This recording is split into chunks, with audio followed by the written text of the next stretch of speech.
I was sipping coffee on my balcony in Paris, the Eiffel Tower, glinting in the morning sun, when the call shattered my world. At 55, I'd built a quiet life abroad, semi-retired consulting from afar, far removed from the family drama back home. Grandma had been my anchor, the one who raised me through tough times, whispering promises of a special gift that would secure my future.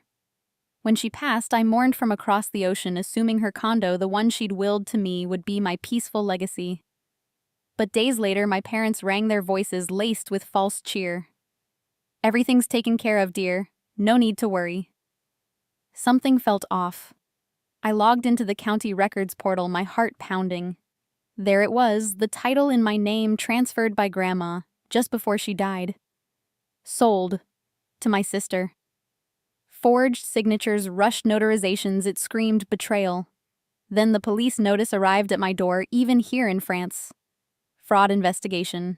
My parents had cut me out, pocketing the cash to bail out their debts, thinking I'd never notice. Now, with authorities closing in, they called again, voices cracking. "Please help us fix this. We're family."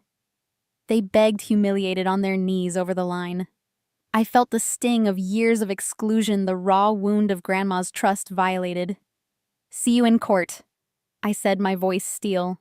But that's just the beginning. Stick around, this tale unravels shocking secrets. Hidden clauses, a manipulative mastermind in the shadows, and a legacy far greater than any condo. You'll witness the family's empire crumble, truths explode in mediation, and my ultimate rise from victim to victor. By the end, you'll feel the sweet rush of justice served, twists that blindside, and a payoff that empowers. Don't miss a second, it's revenge at its most satisfying. My name is Emily Harper, 40 years old, a freelance cultural heritage consultant who traded the frantic pace of New York for the gentle rhythm of Paris 8 years ago. I specialize in helping museums digitize fragile archives work that lets me set my own hours and keep my heart anchored to the past while living in the present. I'm the woman you see at the corner cafe with a laptop and a café crème, hair twisted up with a pencil, smiling at the waiters who now greet me by name. That morning began the way most of my mornings do, the soft clatter of the baker sliding baguettes into the oven downstairs, the faint scent of butter drifting up the stairwell, and the golden light spilling across my tiny balcony. I had just poured my first cup when the phone buzzed against the wrought iron table. The screen showed Mom, USA. I smiled, assuming it was one of her periodic check-ins, short, warm, a little distracted. We weren't the kind of family that talked every day, but we managed. Distant, yes, but manageable. I pressed accept and lifted the phone to my ear. "Emily, honey," her voice cracked on the second syllable. "It's about Grandma." The words arrived like a sudden winter wind. Grandma, my North Star. The woman who taught me that strength isn't loud, it's the quiet certainty that you will protect what matters. I set the cup down so hard that coffee sloshed over the rim and pooled like dark blood on the saucer. I was 7 the first time she let me stay overnight at her condo in Sarasota. The place smelled of lemon polish and salt air, and the guest room had a window that looked straight onto the Gulf. She tucked me in with a quilt she'd sewn from her mother's dresses, tiny squares of faded floral cotton, and whispered, "One day, little bird, I'll give you wings bigger than this room." I thought she meant the condo. I was wrong. Grandma never married again after Grandpa died. Instead, she filled her life with bridge clubs, charity luncheons, and me. Every summer I flew down from whatever city my parents had dragged us to that year, and she met me at the airport with a sign that read, "VIP Granddaughter." We'd drive back to the condo with the windows down, her silver hair whipping like a victory flag. She taught me how to make key lime pie without a recipe, how to spot dolphin fins at sunset, and most importantly, how to listen to the quiet voice inside that says, "This belongs to you. Protect it. Promise me," she said one evening when I was 15. Her arthritic fingers wrapped around mine on the balcony rail. The sky was the color of peach ice cream. Promise me you'll always guard what's yours. Not just things, Emily. Your peace, your name, your future. She pressed something small and cold into my palm, a brass key on a faded red ribbon. This opens more than a door, she murmured. Keep it close until the time is right. I wore that key on a chain around my neck for years.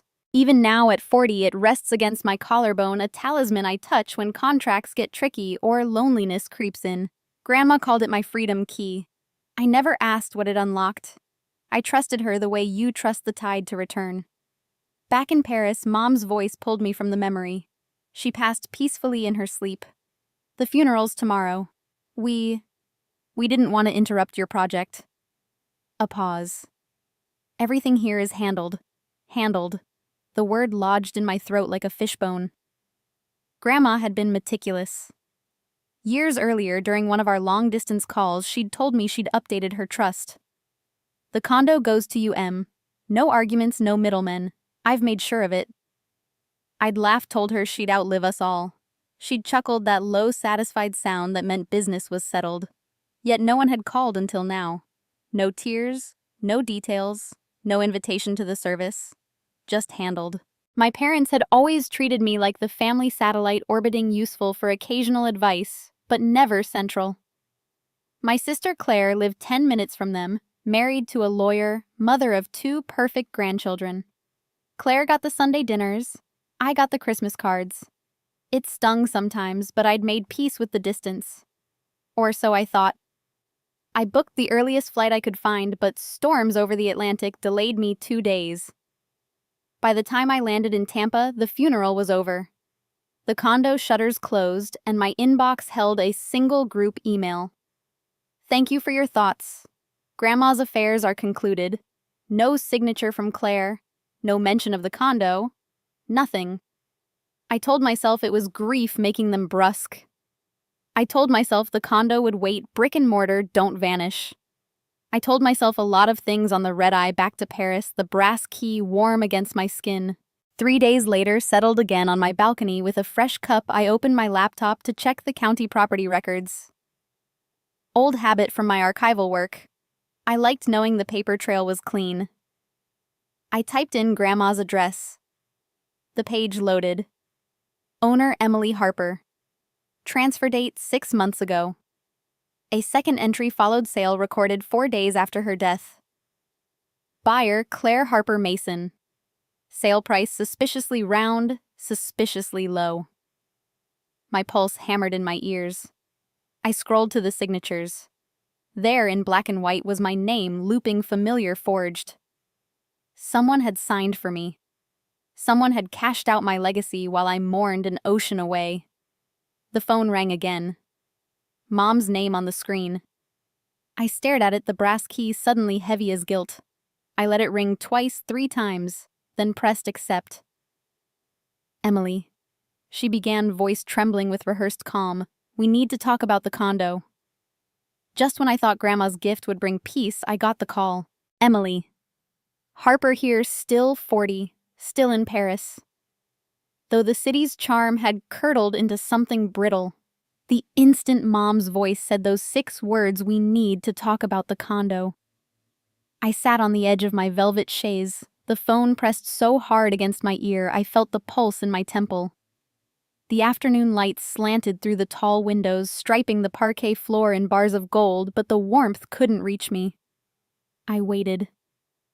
Silence stretched like a held breath. Finally, Dad cleared his throat. Honey, there's no easy way to say this. The condo's been sold. The sentence landed flat, almost casual, as if he'd announced the grocery list. I blinked, certain I'd misheard. Sold. Grandma left it to me. She told me herself. The trust. Things got complicated. Mom cut in too quickly. Medical bills, taxes, upkeep. We couldn't let it sit empty while you're over there. The last 2 words carried the faintest edge, the same one she used when I missed Thanksgiving because of a deadline in Lisbon. Over there. As though France were a moral failing. I closed my eyes and saw Grandma's balcony, the way the Gulf breeze lifted the hem of her linen blouse. She'd gripped my hand the last time we spoke on video, her knuckles white. Promise me you'll fight for what's yours, Em. Paperwork is just paper until someone tries to burn it. I'd laughed, then kissed the screen, told her I loved her. Now the memory felt like a bruise. Who signed, I asked. My voice sounded steadier than I felt. A pause. Then Dad again, softer, almost apologetic. Claire needed a place closer to the kids' school. It made sense. We handled the details so you wouldn't have to fly back. Handled. There it was again, that word, smooth as oil, slippery as guilt. I pictured Claire, my younger sister by 8 years, standing in Grandma's kitchen measuring walls for new curtains while I grieved across an ocean. Claire, who still called me the expatriate with a smirk, as if choosing a life abroad were a quirky hobby instead of the sanctuary I'd built after their endless comparisons. Handled how I pressed. I'm the beneficiary. My name is on the trust. Mom sighed, the sound of a woman who'd rehearsed this moment. Legal stuff, honey. Power of attorney, emergency clauses. It's all above board. The money's in an account for you, well, most of it. We took a small fee for expediting. A fee. For selling my inheritance. My stomach twisted.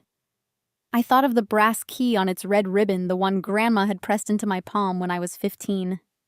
This opens more than a door, she'd said. I'd worn it every day since a quiet vow. Now it felt like a joke. I stood pacing the narrow length of my living room past the bookshelf where Grandma's old photo albums leaned like sentinels. Send me the paperwork, I said. Everything. Closing statement, title, transfer signatures. Another silence, thicker this time. Dad muttered something about the lawyer being out of town. Mom jumped in with a bright, brittle laugh. There's no need to get upset, Emily. It's done. The market was hot. Claire got a steal. You'll still come out ahead. Ahead. As if money could replace the salt smell of Grandma's hallway. The creak of the screen door at dusk, the way she'd hum Sinatra while folding laundry. I stopped in front of the window, staring down at the street where a florist arranged buckets of peonies. I want to see the documents, I repeated. Tonight. We'll scan them tomorrow, Dad promised. It's late here. Late. It was barely noon in Florida. I knew the rhythm of their excuses, delay, deflect, disappear. It was the same dance they'd performed when I was 12 and asked why Claire got the new bike while I inherited Grandma's hand-me-down Schwinn. Same steps when I announced my move to Europe, and they asked if I was running away. Same choreography every time I dared to claim space. I ended the call with a polite goodbye that tasted like ash. The apartment felt too small, the walls pressing in with their cream-colored silence. I poured a glass of water, drank it in one go, then another. My hands shook, but my mind sharpened the way it does when a fragile manuscript arrives cracked and I know I have to save it. I opened my laptop on the dining table, the one Grandma had shipped from Sarasota after I landed my first big contract. She'd wrapped each leg in bubble wrap herself, scolding the movers in her brisk Brooklyn accent. I logged into the Sarasota County Public Records portal, something I did routinely for work, chasing provenance on centuries-old letters. My fingers flew across the key's muscle memory, guiding me through the search fields. Property address, 1420 Gulfview Lane, Unit 12B. Owner history. I hit enter. The page loaded in sections, slow as regret. First, the deed from Grandma to me dated 6 months before her death. Clean, notarized, filed the same week she'd called to say, "It's official, little bird. Your nest egg." I exhaled, relief flickering. Then the next entry appeared, a warranty deed recorded 4 days after her passing. Seller, Emily Harper. Buyer, Claire Harper Mason. Sale price, $412,000. Market value, according to the county, was closer to $680,000. My breath caught. I zoomed in on the signature page. There, in the looping scrawl I'd practiced since grade school, was my name. Except the Y in Harper hooked left instead of right, the way Claire wrote when she was hurrying. The notary stamp looked legitimate, but the date 2 days before I'd even received the news of Grandma's death made my skin crawl. I leaned back, chair creaking under me. The room tilted Paris outside the window, suddenly a watercolor blur. They'd forged my name while I was still choosing black dresses I'd never wear to a funeral I wasn't invited to. They'd cashed out my future while I toasted Grandma's memory with a solitary glass of Sancerre. I thought of every time I'd let distance excuse their indifference. The birthdays they forgot because Europe's so far. The Christmases where Claire's kids unwrapped mountains of gifts while my care package sat unopened until February.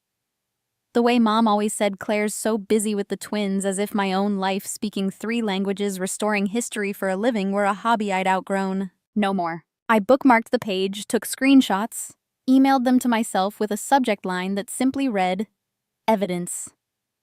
Then I opened a new tab and started a document titled Questions. Number 1. Who notarized a signature I never gave? Number 2. Where exactly did the proceeds go? Number 3. What else had they handled without asking? The brass key glinted against my chest, catching the last slant of sunlight. Grandma's voice echoed steady and sure. "Guard, what's yours?" I closed the laptop, heart pounding with something fiercer than grief. For the first time since the call, I wasn't the satellite. I was the gravity. When I opened the county portal, my heart stopped. When I opened the county portal, my heart stopped. The screen glowed with cold official truth, and I stared at it until the letters blurred. The first document was pure Grandma, a quitclaim deed executed 6 months before her death, transferring the condo at 1420 Gulfview Lane, Unit 12B, into my name alone. Her signature sat bold and familiar at the bottom, the same decisive slant she used on birthday cards and grocery lists. The notary seal was crisp, the witnesses 2 neighbors I remembered from childhood summers. Everything about that page felt like a hug from the grave proof that she had kept her promise. Then the second entry loaded, a warranty deed recorded 4 days after Grandma's passing. Seller Emily Harper. Buyer Claire Harper Mason. Sale price $412,000. The market appraisal attached by the county valued the unit at $680,000 on the day of closing. My lungs forgot how to work.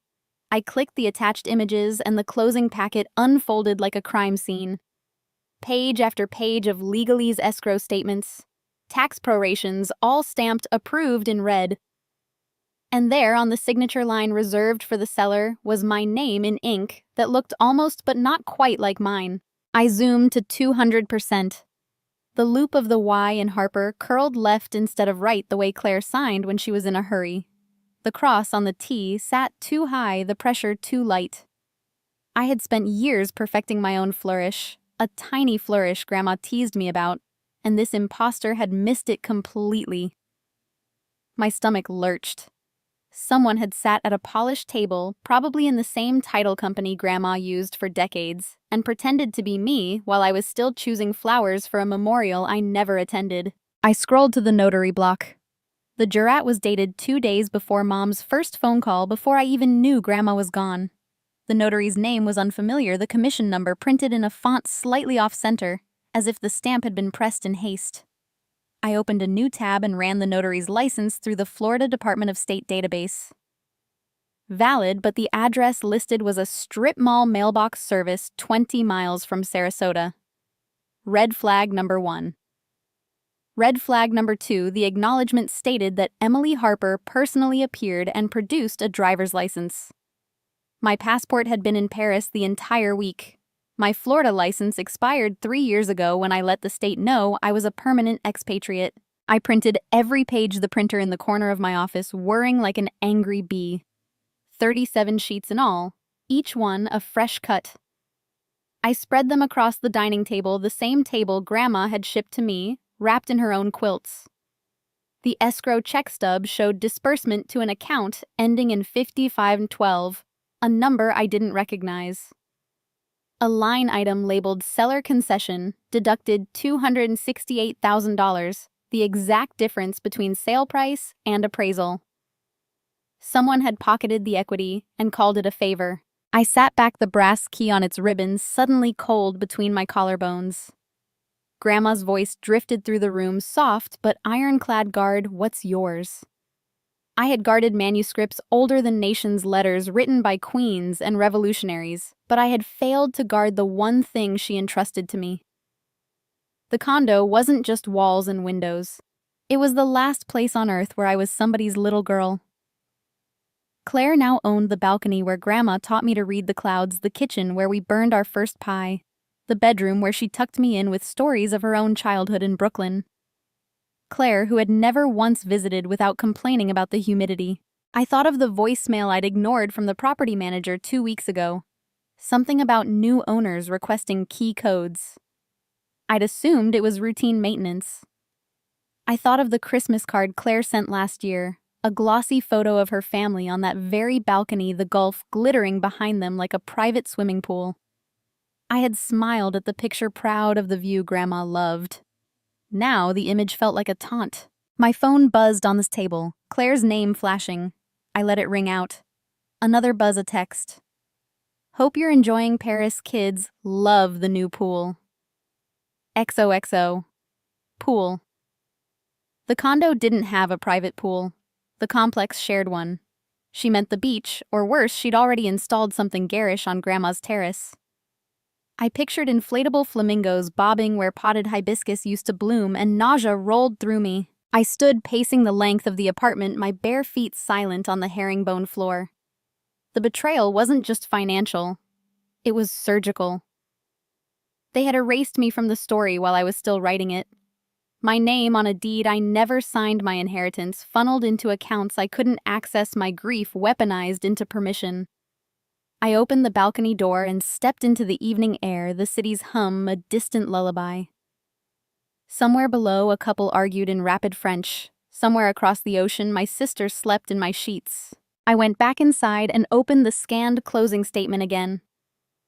Buried on page 23 was a writer titled Seller's Affidavit of No Liens. My forged signature appeared a second time, this one even sloppier, as if the forger had grown cocky. Next to it, a thumbprint smudge, dark and accidental. I zoomed until the ridges were visible. Not my thumb. I compared it to the driver's license photo I still had in my cloud storage, the one taken when I renewed at 25. The whorls didn't match. Evidence.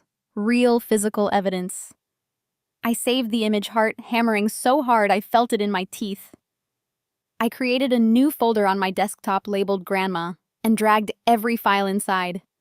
Then I emailed the folder to my work address, my personal address, and the cloud drive I used for irreplaceable manuscripts. Redundancy was my religion. The sun dipped behind the rooftops, painting the walls the color of dried blood. I poured a glass of water but didn't drink it. Instead, I stood over the table, staring at the papers until the words swam. Grandma's condo, my condo, Claire's condo. The brass key glinted under the pendant light, catching the reflection of my own eyes, wide and furious. I touched it, and for the first time since her death, I felt her beside me, not as memory, but as mission. I was still standing there, surrounded by the autopsy of my inheritance, when the doorbell rang. Not the intercom, the actual door. I froze. No one visited unannounced. My building required buzz-in. I walked to the peephole and saw a liveried courier holding a thick manila envelope. My name was typed in block letters, no return address, only an official seal embossed in red wax. I opened the door, signed for it with a hand that didn't shake, and carried it back to the table like a live grenade. The seal cracked under my thumb. Inside was a single sheet on Sarasota County Sheriff's Office letterhead, crisp and impersonal. A case number. A request for statement. An investigation into possible title fraud. My name listed as both complainant and potential witness. At the bottom, a detective's direct line and the words, "Please contact immediately." Then an official envelope arrived. From the police. Then an official envelope arrived. From the police. The courier's footsteps had barely faded down the hallway when I slit the seal with Grandma's old brass letter opener, the one she'd used to open decades of birthday cards. Inside lay a single sheet on Sarasota County Sheriff's Office letterhead, crisp and heavy, the kind of paper that means business. Case number 2025-11847, fraud. My name appeared twice, once as registered owner, once as reporting party. The body of the letter was short, polite, and chilling. Please provide any documentation supporting your claim of ownership of 1420 Gulfview Lane Unit 12B, including but not limited to the quitclaim deed executed by the decedent. Failure to comply may result in obstruction charges. A detective's name, badge number, and a direct line. A deadline 7 calendar days. I read it 3 times, each pass colder than the last. The condo wasn't just sold. It was under active investigation. Someone had triggered an alarm, and the county was treating it like a crime scene. I set the letter beside the printed closing packet, the 2 documents staring at each other like rival chess pieces. My pulse slowed to a deliberate thrum. This was no longer about hurt feelings. This was about jurisdiction. Jurisdiction that could freeze assets, subpoena bank records, and put people in interview rooms with bad coffee. I photographed the letter front and back, uploaded the images to my secure drive, then dialed the detective's number. Voicemail. I left a calm message. Emily Harper returning call, currently in Paris, available by video or email will. Overnight originals tomorrow. I hung up and opened my calendar, blocking the next 48 hours for nothing but this. Then I called the courier service back and scheduled a pickup for FedEx to Sarasota, priority signature required. The originals would travel faster than I could. The phone rang while I was sealing the envelope. Mom again. I let it ring twice, steeling myself, then answered. I got the sheriff's letter, I said before she could speak. Silence thick as felt. Then a sharp intake of breath. Emily listened, Dad's voice hoarse as if he'd been shouting. We need to talk, now, video, please. I opened my laptop, accepted the incoming FaceTime, and there they were. Mom in the kitchen. I grew up in. Dad hovering behind her shoulder, both pale under the fluorescent light. The background clock read 2:17 p.m. Florida time. Mom's eyes were red, our 9-monthly immed Dad's tie askew. They looked like parents who'd just been read their rights. The detective called us this morning, Mom blurted. They want bank statements, closing docs, everything. They're treating it like we stole something. You did, I said quietly. The words hung between us, simple and undeniable. Dad leaned closer to the camera, his face filling half the screen. It wasn't like that. We were drowning Em. Your mother's medical bills from last year, the roof. Claire's tuition loans for the boys, everything piled up. The condo was sitting empty. Claire needed, I echoed. And I didn't. Mom wrung her hands. We thought you'd understand. You're doing so well over there. We took a loan against the equity to keep the lights on. When Grandma passed, the bank called the note. We had 30 days or foreclosure. Claire's husband said he could handle the transfer quietly, keep it in the family, avoid probate fees. I closed my eyes, counting heartbeats. Probate fees. The condo was already in my name via trust. There was no probate. Another lie polished and practiced. I opened my eyes. You forged my signature. Dad flinched. It was the power of attorney clause. Temporary. We planned to tell you once the dust settled. There is no temporary power of attorney for selling real property without consent, I said. That's fraud. Mom started to cry, soft, hiccuping sobs. Please, Emily. If this goes public, your father could lose his pension. The neighbors, the club, they'll crucify us. We'll pay you back every cent with interest. Just tell the detective it was a family misunderstanding. I studied their faces, searching for the parents who'd once driven me to piano lessons and cheered at graduation. They looked smaller, folded in on themselves. I thought of the summer I was 16 when Dad's business nearly folded. He'd sat me down at this same kitchen table and explained compound interest using napkins and a calculator. Never borrow what you can't repay in pride, he'd said. I wondered where that man had gone. Another memory surfaced, Mom's hospital stay 2 years ago, the GoFundMe Claire had set up without asking me. I'd wired $5,000 from Paris, no questions. They'd thanked me in a group text.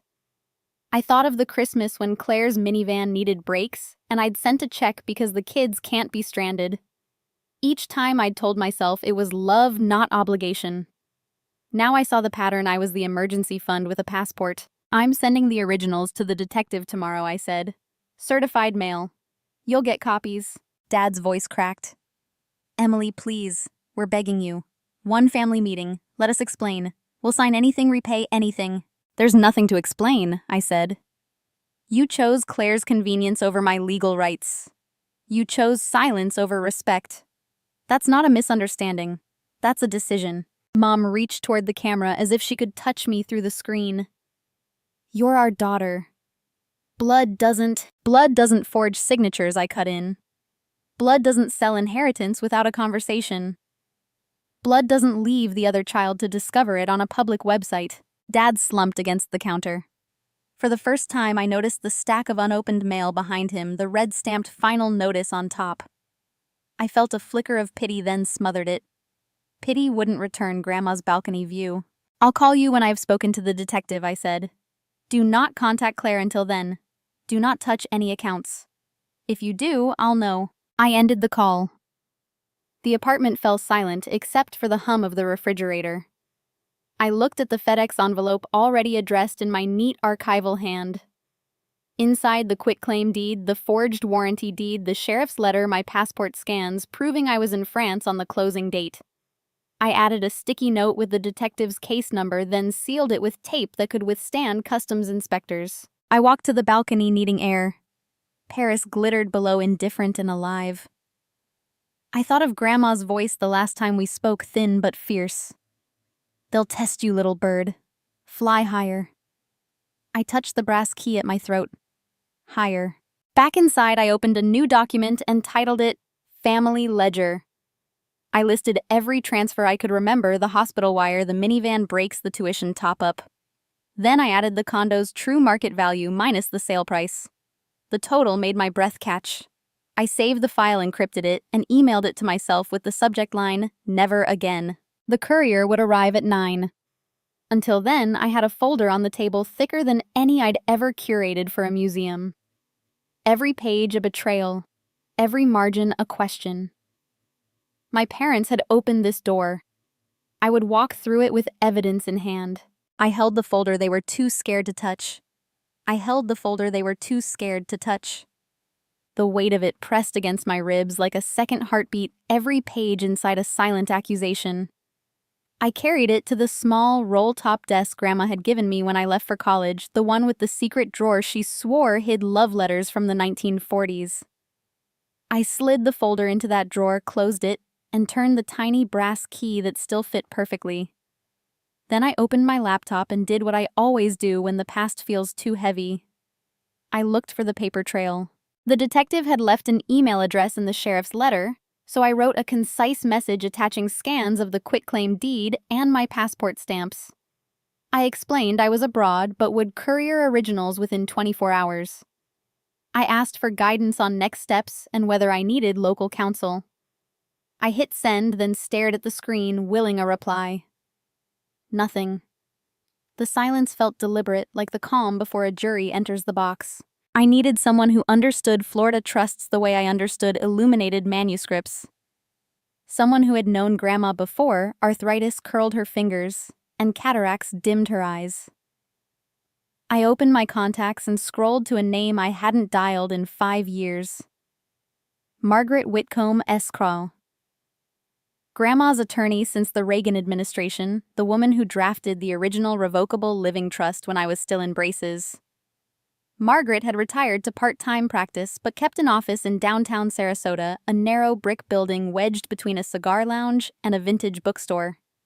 I pressed call before doubt could stop me. She answered on the second ring, voice crisp as starched linen. Whitcomb Legal. How may I direct your call? Margaret, it's Emily Harper, Grandma's granddaughter. A soft intake of breath. Emily.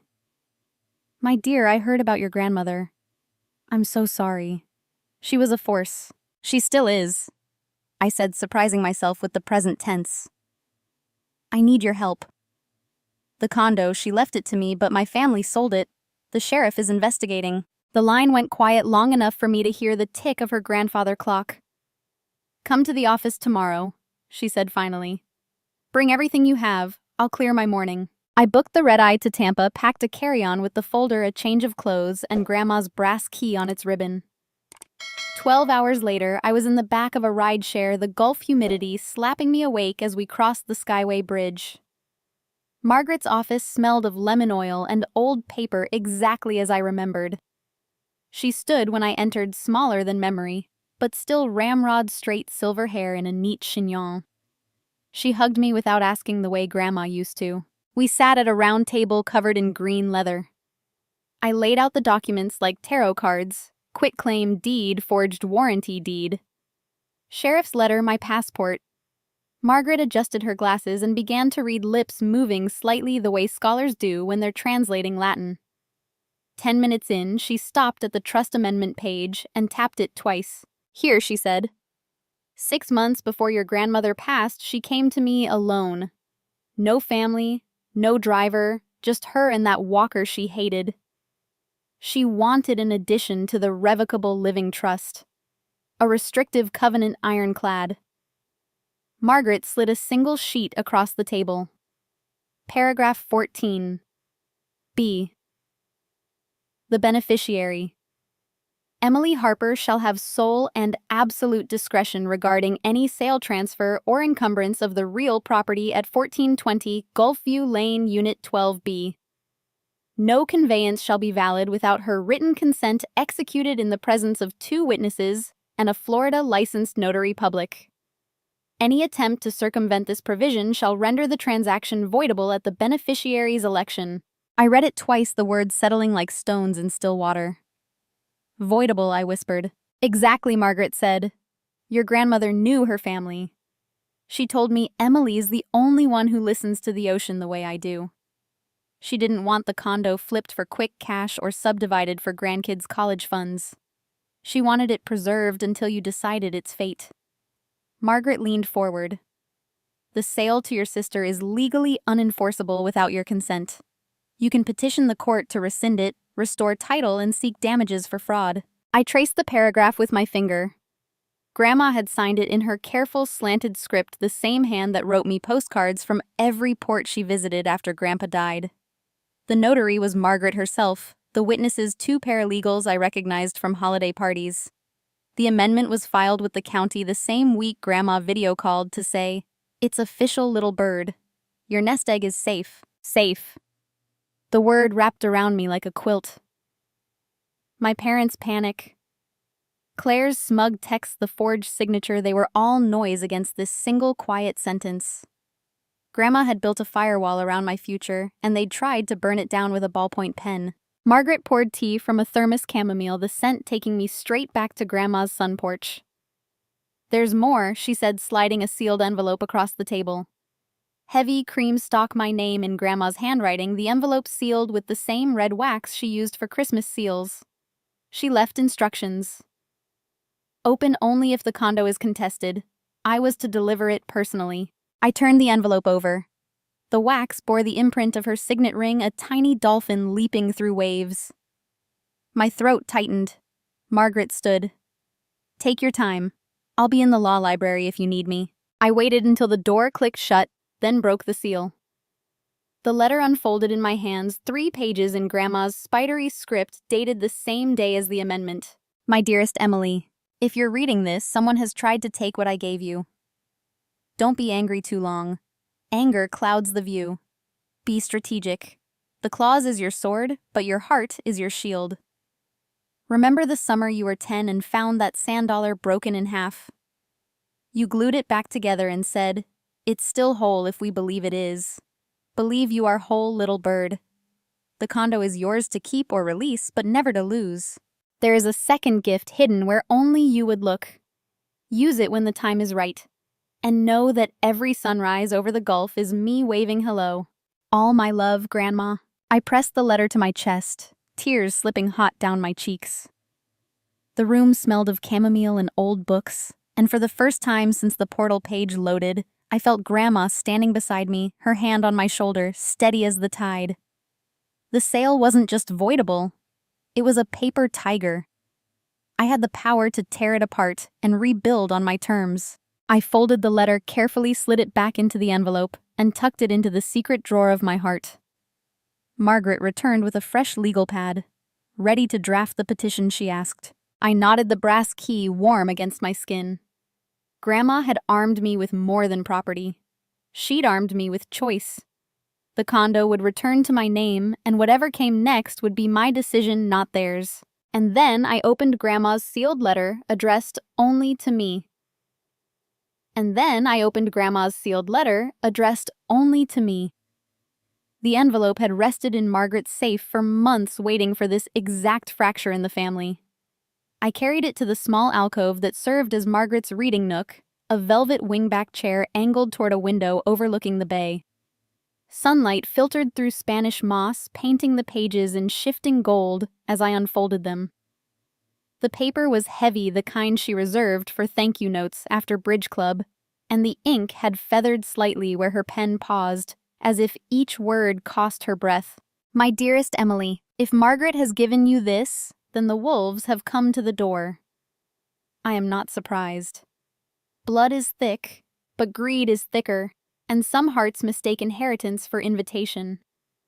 Your parents love you in their way, but love bends when fear whispers.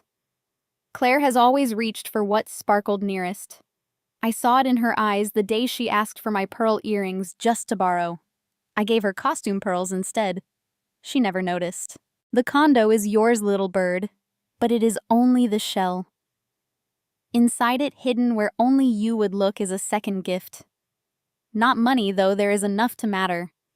Not jewelry, though there is that too. It is the proof that I trusted your wings more than their cages. Find it when you are ready and use it as you see fit. The clause Margaret added will hold the door shut until then. Stand firm. Do not let tears or guilt sway you. You were raised on stories of women who crossed oceans with nothing but a name and a promise. You are their echo. Forgive when forgiveness serves you, but never surrender what is yours to keep the peace. Peace bought with silence is just another word for surrender. I watch the sun rise over the Gulf every morning and think of you sipping coffee in Paris, smiling at strangers who will never know how fiercely you love. That is my proudest legacy, a granddaughter who builds her own sky. All my love always, Grandma. P.S. The hiding place smells of cedar and salt. You'll know it when you see it. I read it twice then, a third time letting the words settle into the hollow places the betrayal had carved. Greed is thicker. I thought of Mom's trembling voice on the video call, Dad's slumped shoulders, the way they spoke of Claire's needs, as if mine were footnotes. I thought of the forged signature, the rushed notary, the sale price that left $250,000 unaccounted for. Grandma had seen it coming the way sailors read clouds before a storm. The second gift. My pulse quickened. She had planted something inside the condo, something requiring the clause to protect it. I pictured the built-in cedar closet in the master bedroom, the one where she kept winter blankets and the faint scent of mothballs. Or the false panel behind the bookshelf where she hid Christmas presents. Or the lockbox bolted beneath the kitchen island, the one she'd shown me when I was 12, saying, "Every woman needs a place no one else can open." I had laughed then, thinking it was for spare cash. Now I wondered. I folded the letter and slipped it into the inner pocket of my blazer, close to my heart. Margaret returned with a fresh pot of tea, but I waved it away. "I need to see the condo," I said. "Today." She nodded without surprise. I anticipated as much. "The sheriff has placed a lis pendens on the title. No further transfers until the dispute is resolved. Claire can't evict you and you can't be trespassing on property you legally control. I'll call the management company." An hour later, we stood in the lobby of Gulf View Towers, the same marble floor where Grandma used to wait for me with a paper bag of key lime cookies. The concierge recognized me from old photos and handed over a temporary access card without question. The elevator smelled of chlorine and coconut sunscreen, unchanged since my teenage summers. My hands trembled as the doors slid open on the 12th floor. The condo door stood ajar, a cleaning crew's bucket parked outside. I stepped inside, and the air hit me like a memory lemon polish salt breeze, the faint vanilla of Grandma's hand lotion. The furniture was the same, but throw pillows and garish coral had replaced her muted blues. A child's plastic dolphin floated in the sink, Claire's touch loud and temporary. I moved through the rooms with purpose, opening drawers, tapping walls, searching for cedar and salt. The kitchen island yielded nothing. The bookshelf panel was sealed tight. I saved the master bedroom for last. The cedar closet door creaked open, releasing a wave of nostalgia so strong my knees buckled. Winter blankets still hung in dry cleaning bags, but a new addition caught my eye. A small fireproof safe bolted to the back wall, the combination lock gleaming. Grandma's handwriting on a sticky note for Emily. When the time is right. I didn't have the combination yet, but I had the clause, the sheriff's letter, and now this promise. The safe was no larger than a shoebox, but it felt like a vault. I closed the closet door and leaned against it, the wood cool against my cheek. Grandma's voice filled the silence. Stand firm. I straightened, wiped my eyes, and took photos of the safe from every angle. Evidence for Margaret leverage for whatever came next. Back in Margaret's office, I laid out a plan. File the petition to void the sale immediately. Request an emergency hearing. Freeze Claire's access to any proceeds. Demand an accounting of the missing equity. Margaret typed as I spoke, her fingers flying across the keyboard, with the efficiency of someone who had drafted 1,000 ironclad documents. By the time the sun dipped behind the courthouse, we had a 40-page motion ready to file at 9 sharp the next morning. I flew back to Paris that night, the brass key warm against my skin, the letter folded inside my passport. The betrayal still stung, but it no longer paralyzed me. Grandma had given me a map, and I intended to follow it to the end. The condo would return to my name, the safe would open when the moment was right, and whatever waited inside would be mine to wield. I landed at Charles de Gaulle just after dawn, the city waking in soft pinks and golds. I showered, changed, and sat at my desk with a fresh café crème. The resolve that had flickered in Sarasota now burned steady. I would not beg for what was mine. I would reclaim it piece by piece until the ledger balanced. My phone buzzed on the table. Claire's name lighting the screen. I let it ring once, twice, then answered. Her voice spilled through bright and breathless, the sound of someone who believed the game was already won. That night my sister called and she was laughing. The sound spilled through the phone like cheap champagne, bright fizzy, and already going flat. I had just set my cafe cream on the coaster Grandma mailed me from a cruise in '98, the one with the faded map of the Caribbean, when Claire's name lit the screen. I let it ring 3 times, stealing myself, then pressed accept and put it on speaker so my hands could stay free. You will not believe the deal we got. Claire's voice burst out before I could speak. $412 for a 12th floor Gulf front. Mark says it's the steal of the decade. He closed it in like 48 hours. Can you imagine? I leaned back in my desk chair, the brass key cool against my collarbone. Mark. Her husband. The name landed with the weight of a chess piece sliding into place. Congratulations, I said, keeping my tone neutral the way I do when a client tries to rush a fragile manuscript. Oh, stop. You know Mom and Dad made it happen. They're heroes. Dad handled the paperwork, Mom kept the HOA from asking questions. Teamwork, right. She laughed again, the sound edged with triumph. Anyway, the kids are obsessed. We're ripping out that ancient carpet tomorrow, hardwood all the way, and Mark's already talking about a wet bar where Grandma's old sewing table was. Classy, huh? I closed my eyes and saw the sewing table oak with a drop leaf where Grandma hemmed my prom dress while humming Ella Fitzgerald. I saw the carpet pale beige Berber where I'd sprawled with coloring books every July. I saw Mark's 6'2" golf-tanned, always flashing the smile that closed deals and opened country club doors. I had met him only at weddings and funerals, but I remembered the way he sized up rooms, calculating square footage the way other men counted exits. Sounds like Mark's got big plans, I said. Big try, visionary. He's got contractors lined up, permits fast-tracked. Says the resale in 5 years will pay for both boys' college. Genius. Another laugh, this one lower conspiratorial. Honestly, Em, you should thank us. That place was a money pit. Upkeep, taxes, hurricane insurance. We saved you the headache. Saved me. The phrase lodged in my throat like a fishbone. I opened the laptop beside me and pulled up the county tax assessor's page.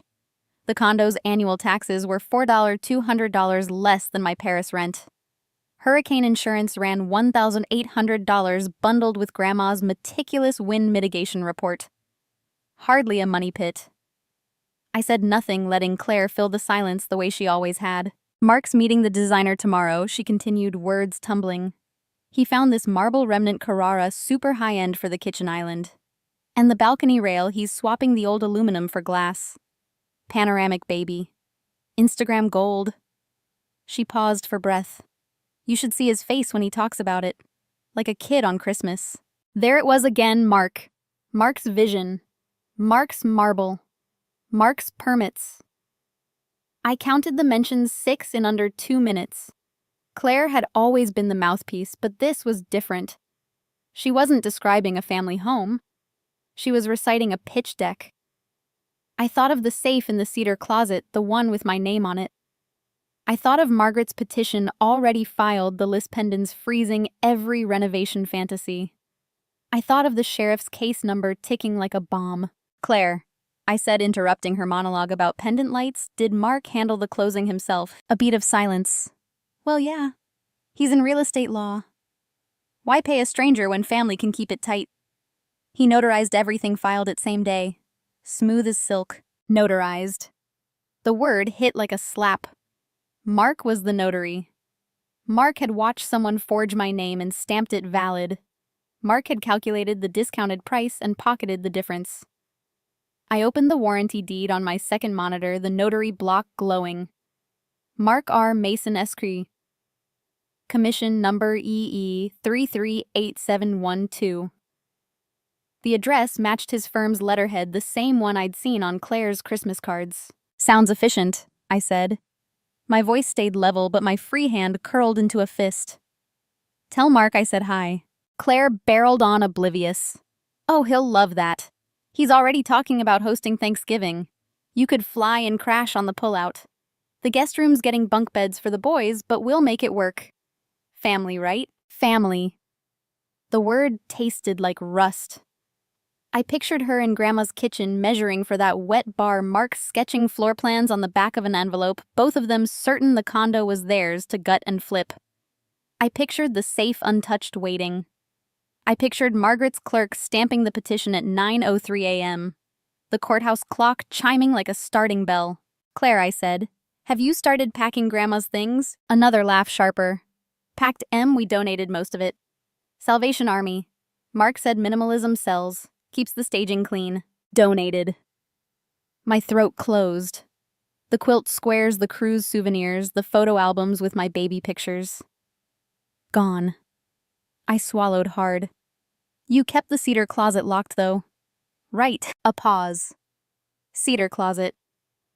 Oh, the pantry thing. Mark had the locksmith swap it for a keypad. Easier for the cleaners. Why? No reason, I lied. Just curious. She launched into paint colors, Revere pewter for the walls, Chantilly lace for trim. Her voice rising with each swatch. Mark this, mark that. Mark's eye for resale. Mark's contractor buddy. Mark's vision for a rooftop deck the HOA would never approve. I let her talk, each sentence another brick in the wall I was building between us. Claire wasn't the architect. She was the billboard. Mark was the draftsman, and someone maybe both had drawn the blueprint over my grave. I glanced at the clock. 10:47 p.m. Paris time. 4:47 p.m. in Sarasota. The management office would have received Margaret's cease and desist by now, the one forbidding alterations until the title dispute resolved. The locksmith would be turned away. The marble remnant would stay in the warehouse. Claire's laughter would curdle soon enough. Gotta go, I said, cutting her off mid-sentence about shiplap. Early meeting. Wait, Em. You didn't say if you're coming for Thanksgiving. Send photos of the progress, I said. Love to Mark. I ended the call. The apartment fell silent except for the hum of the refrigerator. I opened the trust amendment on my screen, paragraph 14B, glowing like a lighthouse. Then I opened the sheriff's case file, the one Margaret had forwarded, and scrolled to the witness list. Mark R. Mason Escree, listed as notary and interested party. His commission photo stared back, all teeth and confidence. Claire thought she was the queen. Mark had crowned himself king. But pawns don't see the board until the checkmate lands. My phone buzzed again, this time a text from an unknown Florida number.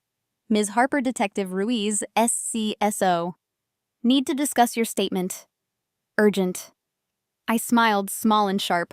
The game had moved to the next square. She laughed until the knock came. She laughed until the knock came. I heard it through the phone, 3 sharp raps that cut Claire's giggle in half like a guillotine. A pause, the rustle of fabric, then her voice suddenly small. Who is it? Another knock louder. Sarasota County Sheriff's Office. Ma'am, open up. The line crackled with her intake of breath. I have to go. The call dropped before I could answer. I stared at the black screen pulse drumming in my ears.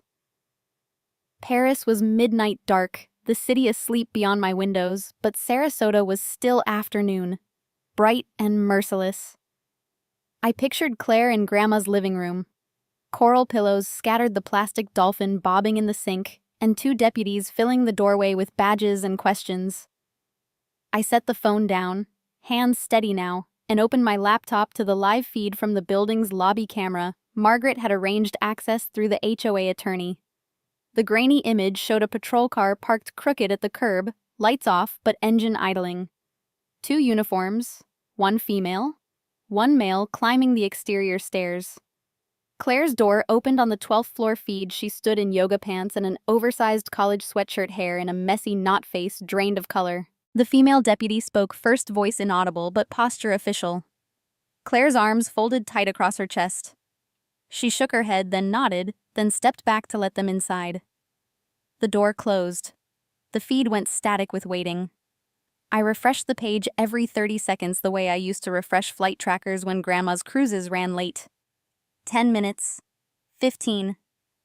My phone buzzed. Mom video call. I accepted.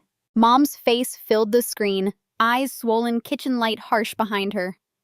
Dad hovered, tie gone, shirt untucked. Emily. Mom whispered as if volume could hide panic. They're at Claire's. They have a warrant for documents. Mark's on his way, but the deputies won't wait. What do we do? I kept my voice level. You do nothing.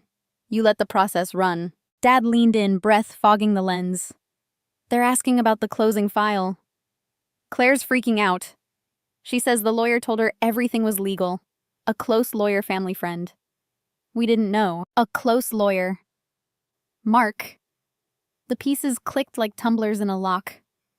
I said nothing, letting the silence stretch until Mom filled it. Please, Em. Drive over. Talk to them. Tell them it's a mistake. We'll pay whatever fine sign, whatever paper. Just make it stop. I thought of the summer after my sophomore year when Claire was a senior in high school. I had come home from NYU with a boyfriend named Ryan Tall Quiet studying architecture. We met at a campus poetry reading. He quoted Neruda without irony. I brought him to Sarasota for the 4th of July proud to show him the Gulf Grandma's pie, the fireworks over the bay. Claire wore a red bikini and a smile sharp as coral. She asked Ryan to rub sunscreen on her back, laughed at his jokes, borrowed his hoodie when the breeze kicked up. By the end of the week, he was driving her to the mall calling her C, forgetting my name in texts. I found them kissing behind the clubhouse, his hands in her hair, her eyes open and locked on mine. When I confronted her later, she shrugged. You weren't even here most of the year, Em. He got lonely. Ryan flew home with her number in his phone and an apology he never delivered. I never brought another boyfriend to Florida. Now Claire was 32, mother of 2, married to a man who notarized fraud, and still playing the same game.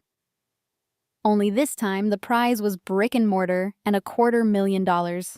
Claire's husband is the close lawyer, I said. Mark notarized the forgery. He's not a friend. He's an accessory. Mom's mouth opened-closed. Dad's face crumpled. We didn't know the details, he said. Mark said it was a family favor, power of attorney, temporary. He handled the title company, the escrow. We signed where he told us. Signed where he told them. The image flashed my parents at Mark's glass desk, pens poised. Claire beaming beside them. All of them believing the condo was communal property to divvy like pie. I felt the old sting of being the afterthought, the one whose consent was a formality to forge. On the lobby feed, the condo door opened again. Claire stepped out first, flanked by deputies.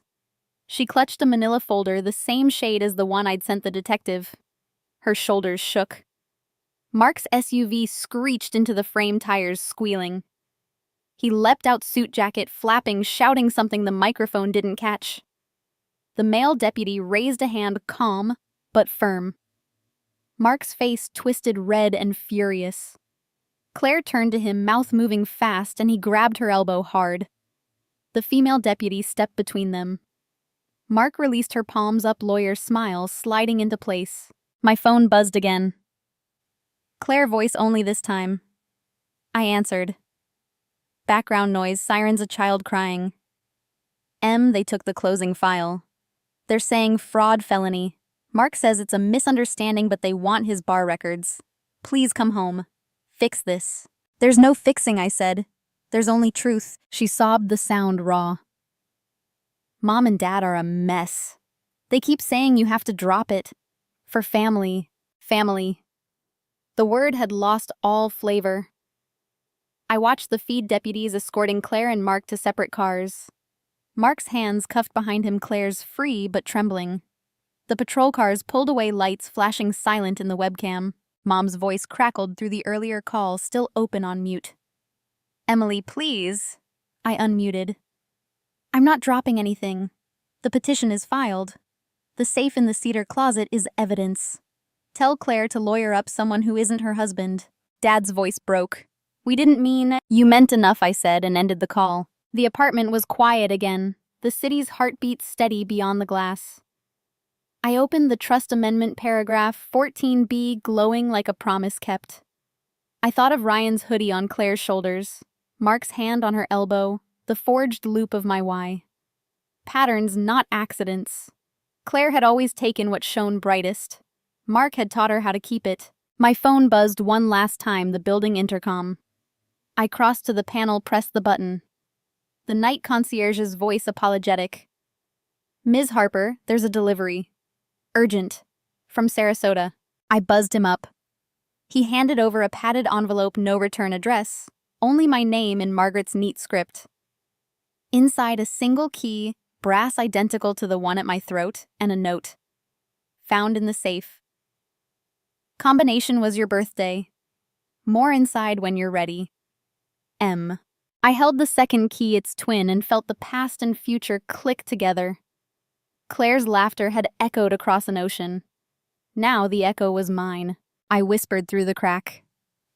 Remember what's at stake. I whispered through the crack. Remember what's at stake. The words left my lips like a vow and settled into the hush of the apartment. The second brass key lay warm in my palm, its twins still around my neck, and I knew the safe in the cedar closet held more than trinkets. I set the key beside my laptop and opened the encrypted folder Margaret had sent overnight, scanned ledgers, bank statements, and a preliminary forensic report from the title company's escrow account. The numbers stared back cold and accusatory. I had asked for truth. Here it was in 12-point Arial. My phone erupted at 3:12 a.m. Paris time, a three-way video call from Mom, Dad, and Claire. I accepted, propping the laptop on the kitchen counter so the screen filled with their fractured faces. Mom sat at the dining table, mascara streaked. Dad paced behind her shirt, half-buttoned. Claire appeared in a separate window, hair wild, eyes swollen, the background a police station beige. The connection stuttered, then steadied. Mom spoke first, voice raw. Your father lost everything, Emily. The retirement fund, the savings bonds, the cruise account. He gambled it away on those stupid riverboat casinos. I told him to stop, but he said, one more hand, one more jackpot. Dad stopped pacing, face crimson. Don't put this all on me, Linda. You were the one who kept writing checks to cover the overdrafts. You knew the condo was the only asset left. You signed the listing agreement. Claire's window crackled. Stop it. Both of you. I only agreed because Mark said the equity would bail us out. He promised the sale was clean. You two begged me to take it off your hands. I watched them unravel like a poorly knit scarf. Mom pointed at Dad. You sat in that casino parking lot at 2 in the morning texting me for another 1,000. I had to sell my mother's silver to keep the lights on. Dad shot back. And you spent it on Claire's braces. Claire's wedding. Claire's minivan. Always Claire. Claire shrieked, because you never had anything left for me. Emily got the trust, the condo, the summers with Grandma. I got scraps. The accusations ricocheted, each one landing harder than the last. I muted my microphone and let them exhaust themselves the way archivists let brittle pages air before handling. When the shouting dipped to sobs, I unmuted. "Show me the bank statements," I said. All of them. Dad disappeared off screen, returned with a manila folder thick as a phone book. He fanned the pages toward the camera, withdrawals in round thousands, casino ATM receipts, wire transfers to an offshore sportsbook. The dates stretched back 18 months, a slow bleed that accelerated after Grandma's diagnosis. One entry stood out: $42,000 transferred the day before the forged closing labeled title clearance fee. Another $28,000 to an account ending in 7701, the same digits on the escrow stub I'd flagged. Mom wiped her nose. "We thought if we sold fast, we could pay the bookies before they came collecting." Mark said he could structure it as a family transfer, no taxes, no questions. Claire's voice cracked. Mark said Emily wouldn't care. She's in Paris living her fancy life. He said we'd send her half after the dust settled, half of $412,000, minus the $268,000 already missing, minus Mark's fees, minus the gambling hole. I opened the forensic report. Page 7, a Shell LLC registered in Delaware. Mark R. Mason SQ. Sole officer. The LLC received $180,000 from escrow, then wired it to a Cayman account the same day. Page 9. Dad's sportsbook losses totaled $312,000, the exact amount needed to square him with a loan shark named Vinny the Pipe. I leaned closer to the screen. "You sold my inheritance to pay Dad's gambling debts and Mark's offshore account. And you thought I'd accept half." Silence. Then Claire whispered Mark said the clause was just boilerplate. He'd handle any pushback. Boilerplate. The word ignited something cold. I forwarded the forensic PDF to all three, attachment titled, "Read this." Page 7, I said. "That's Mark's LLC. Page 9 is Dad's debt. You're all accessories." Mom collapsed forward, a forehead on the table. Dad stared at the ceiling, mouth working soundlessly. Claire's window froze, then reconnected. "I didn't know about the Cayman account," she said. "Mark handles the finances. I just signed where he pointed. I thought of the safe, the second key, the combination set to my birthday. I thought of Grandma's warning about greed thicker than blood." "Send me every document you have," I said. "Email cloud, hard copies. Now." Dad scrambled to his scanner. Mom opened a drawer, pulled out a flash drive. Claire disappeared, returned with a shoebox of receipts. The next hour was a frenzy of uploads: credit card statements, casino comp cards, emails from Mark with subject lines like "Urgent Condo closing tomorrow." One PDF caught my eye. A contract between Dad and an outside planner named Vincent Moreau, dated 3 weeks before Grandma's death. Services: debt restructuring and asset liquidation. Fee: 15% of sale proceeds. Signature: Mark R. Mason, authorized agent. Vincent Moreau, Vinny the Pipe. The outside planner wasn't a stranger. He was the hammer over Dad's head. Mark had brokered the deal, taken his cut, and left my family holding the bag. I saved everything to a new folder labeled Collateral. The ledger was complete. Dad's addiction. Mom's denial. Claire's complicity. Mark's orchestration. Vinny's threat. I closed the laptop and stood at the window, watching the Seine reflect the first pale light of dawn. Loyalties had crumbled into dust, and the truth lay in the rubble. My phone rang again, this time an unknown Sarasota number. I answered. A woman's voice, elderly, quavering, but clear. "Miss Harper. This is Evelyn Roth, Unit 12A, next door to your grandmother's. I saw the police cars yesterday. I need to talk to you. I saw everything." Then the neighbor rang.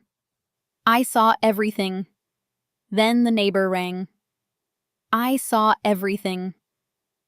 The voice on the line belonged to Evelyn Roth, 83 years old, widowed, and the only person in Gulfview Towers who still watered her geraniums by hand every dawn. I had known her since I was 9 when she taught me to play gin rummy on the pool deck and slipped me peppermints from a tin shaped like a seashell. Her words now carried the same calm authority she once used to scold teenagers for cannonballs after 5. Emily, dear, I'm at Margaret Whitcomb's office. She says you need my statement today. I'm ready. I booked the next flight to Tampa, landed at dusk, and took a cab straight to the brick building wedged between the cigar lounge and the bookstore. Margaret met me in the lobby, eyes bright behind her glasses. Evelyn sat in the conference room posture, perfect in navy cardigan buttoned to the throat despite the Florida heat. A stenographer waited in the corner, fingers poised over a machine that looked older than I was. We began with formalities. Full name, address, relationship to the decedent. Evelyn's answers were crisp, her memory sharper than most people half her age. Then Margaret nodded and Evelyn leaned toward the microphone. It was Tuesday, 3 weeks before your grandmother passed, she said. I was on my balcony pruning the hibiscus when I heard voices from 12B. Loud voices. Your sister Claire was inside with your parents. I couldn't see them through the sliders, but the windows were open and sound carries over the courtyard. She described Claire pacing the living room phone to her ear, gesturing wildly. She kept saying, "Sign it now, Dad, before the bank freezes everything." Your father sat at the dining table, head in his hands. Your mother stood by the kitchen wringing a dish towel. Claire slid papers across the table, one after another. It's just a formality, she told them.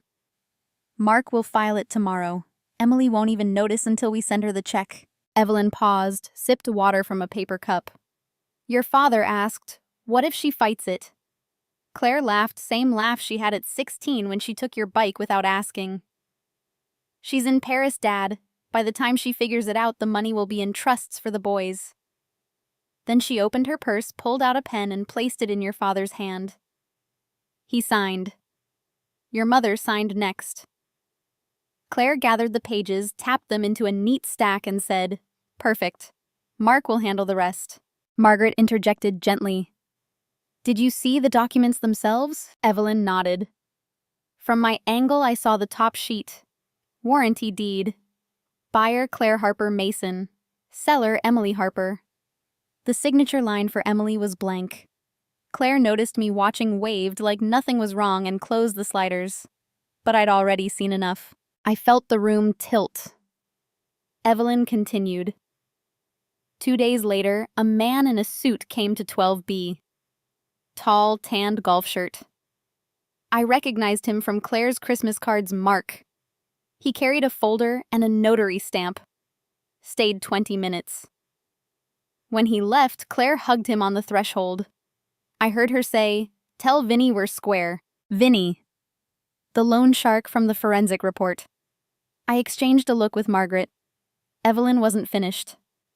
The next week, your parents came alone. Your father looked ill. He asked if I'd seen anyone suspicious. I said no. He thanked me, but his hands shook. I knew then something was terribly wrong. Margaret slid a pre-drafted affidavit across the table. Evelyn read it aloud, correcting 2 minor details, then signed with a flourish. The stenographer transcribed, notarized, and sealed. 3 copies. 1 for the court file, 1 for the sheriff, 1 for me. Margaret added a cover letter citing Florida Statute 695.226 fraudulent acknowledgement by notary grounds for immediate title rescission. I walked Evelyn to the lobby. She patted my cheek.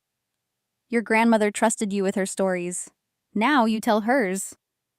She pressed the seashell tin into my hand, still half full of peppermints. I hugged her, smelling lavender and determination.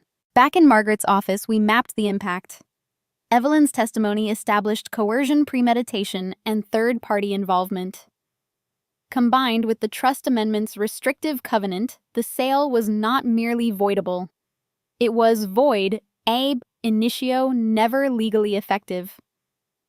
The affidavit would be attached to an emergency motion for summary judgment, filed first thing Monday. Claire's renovations would halt. Mark's bar license would face review. Vinny's name would trigger a multi-agency task force. I spent the evening in a hotel near the courthouse, scanning every page of Evelyn's statement, cross-referencing dates with the casino receipts, and Mark's LLC transfers. I built a timeline on legal paper color-coded blue, for coercion red, for forgery, green for payoffs. The pattern was airtight. At 2:00 a.m., I emailed the complete package to Detective Ruiz with the subject line Urgent Witness Affidavit. I blind copied the state attorney's public corruption inbox a tip Margaret had slipped me over coffee. By sunrise, I was on the hotel balcony, Gulf breeze lifting my hair the way it used to when Grandma and I watched dolphin pods at twilight. The peppermint tins sat open beside me, the candies clicking softly. I thought of Evelyn pruning hibiscus ears tuned to the courtyard like a sentinel. I thought of the safe, still-waiting combination my birthday contents unknown, but promised. I thought of the family I had loved now reduced to signatures on a lie. I booked a courier to deliver physical copies to the district attorney's office before noon. The envelope was thick, sealed with red wax I'd melted using Grandma's old candle stub. Inside Evelyn's original affidavit, the timeline, the forensic report, and a cover letter citing felony conspiracy, notary fraud, and elder financial abuse. I paid extra for signature confirmation and tracking. The courier left at 8:47 a.m. I watched the tracking number update picked up en route delivered. The receptionist signed at 11:03. I refreshed the page every minute until the status changed to received. Only then did I allow myself a breath. My phone buzzed Claire, voice only frantic. The HOA just padlocked the condo. They say we can't enter. Mark's screaming about contempt. What did you do? I said nothing, let her rage echo into silence. Mom texted next. We're so sorry, please call. Dad sent a single emoji, a broken heart. I deleted them all. The affidavit was ironclad. The sale would unravel in open court. The safe would open on my terms. The truth had a witness, and the witness had a voice. They had no idea I'd already mailed copies to the DA. The realization settled over me like the hush before a storm breaks, and 3 days later, I walked into the mediation room at Margaret's firm with the weight of it in a slim leather folio. The space was neutral beige carpet, long oak table, pitcher of water sweating in the center. Claire sat on one side, flanked by a new attorney whose suit cost more than my annual Paris rent.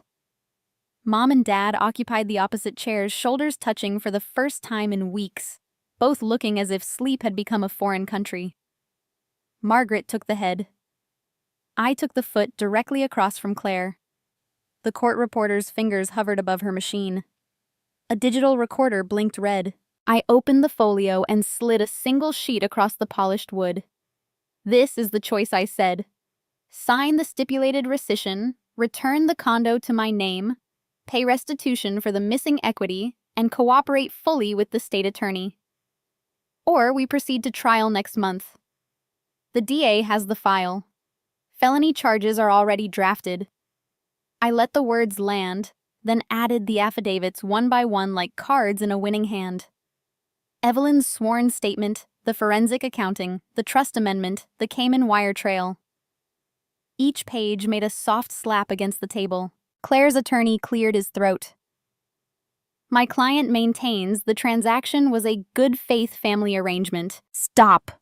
I cut him off without raising my voice.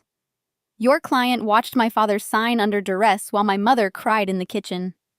Your client's husband notarized a forgery. Your client donated my grandmother's quilts to strangers. Good faith doesn't live here. Mom flinched at the word quilts. Dad stared at the table, knuckles white.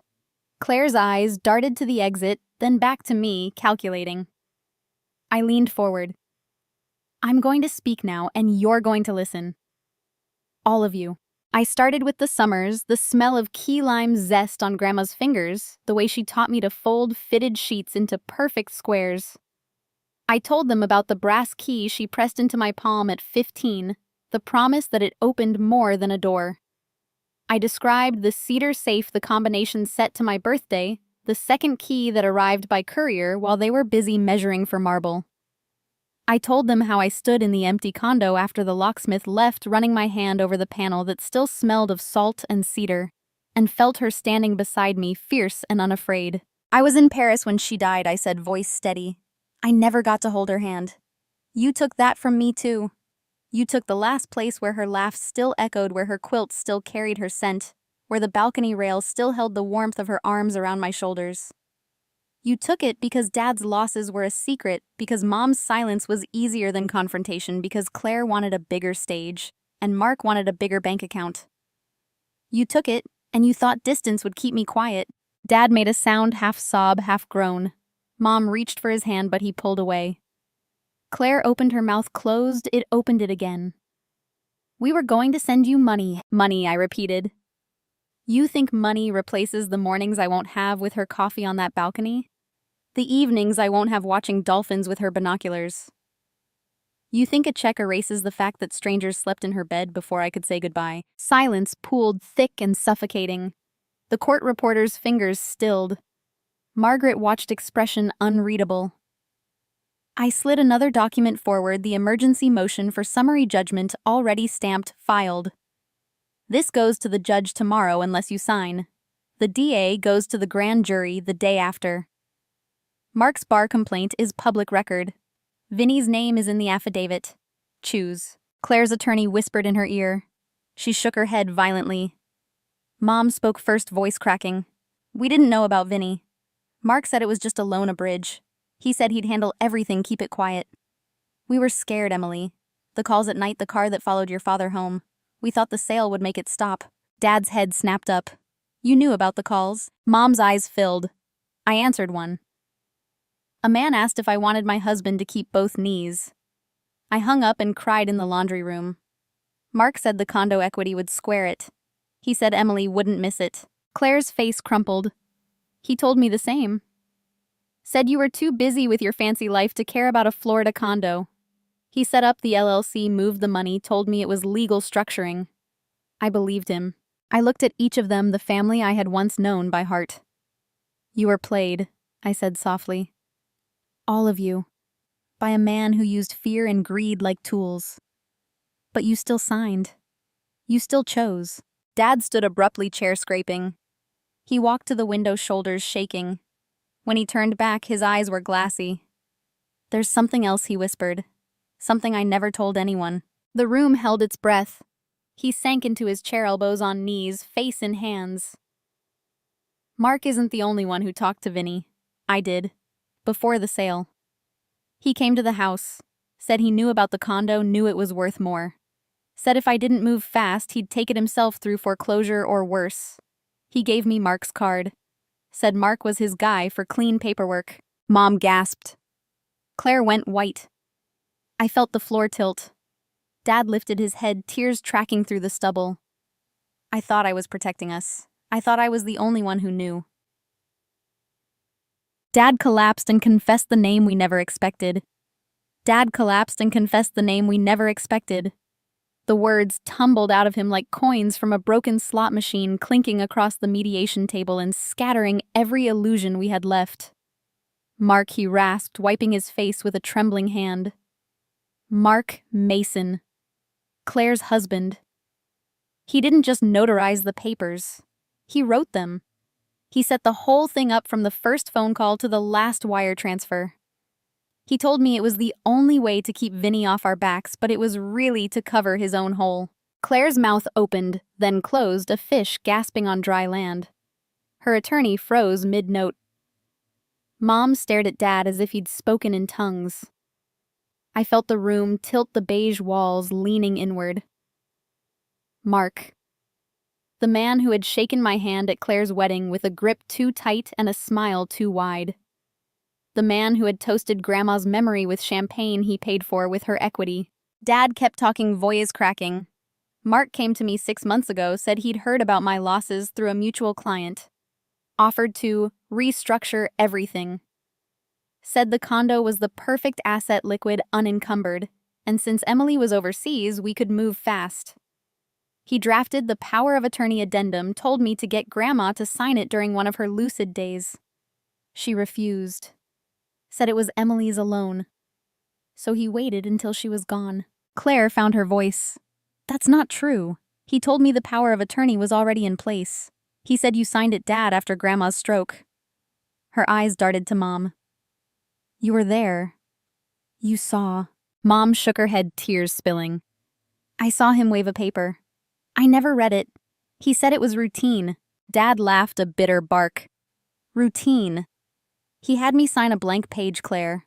Told me he'd fill in the details later. Said it was standard for family transfers. I was desperate. Vinny had sent a guy to the country club, left a broken golf club on my windshield. Mark promised the sale would square me and keep the family safe. He took his cut first, $180,000 wired to his LLC the day of closing. Then another $50,000 to Vinny as interest. The rest went to the sports book to keep my account open. I thought I was buying time. He was buying silence. I opened the folio and slid the Cayman wire confirmation across the table, the one Margaret had traced through 3 shell entities. Mark's name sat bold at the top beneficiary. Claire stared at it, color draining from her face. He told me that was for the boys' college funds, she whispered. He said it was tax-advantaged. Tax-advantaged fraud, Margaret said quietly. Your husband orchestrated the timing to coincide with Grandma's decline. He monitored her medical records through a contact at the hospice center. He knew the trust amendment existed, but assumed no one would find it before the statute of limitations on fraud kicked in. He used your father's gambling as leverage, your mother's fear as camouflage, and your greed as the engine. Claire's attorney tried to interrupt, but she raised a hand, trembling. No, let her finish. Her eyes met mine, pleading. I knew the price was low. I knew we rushed it. But Mark said you'd never fight, that you were too busy with your European life to care about a condo. He said we'd send you a check later, make it right. I believed him because I swear I did. I looked at her, really looked. The sister who had once stolen my prom date with a smile, who had cried at my college graduation because the spotlight was aimed on her. She had always been Mark's echo, not his architect. He had handed her the script, and she had read it aloud, believing the applause was for her. Dad continued, voice hoarse. Mark kept a second set of books. I found them in his home office when I went to beg for an extension on the Vinny payment. Spreadsheets, offshore accounts, a ledger labeled Family Asset Liquidation. The condo was line item 1. There were others, neighbors, elderly clients. He was running a quiet foreclosure mill using gambling debts as the wedge. I confronted him. He laughed, said I was in too deep to talk. Said if I went to the police, Vinny would take it out on Claire and the boys. Mom sobbed quietly. Claire's hands covered her mouth. I felt the layers peel away, each one revealing a deeper rot. Mark hadn't just exploited a family crisis. He had manufactured it, feeding Dad's addiction with credit lines, then offering the cure at the price of my inheritance.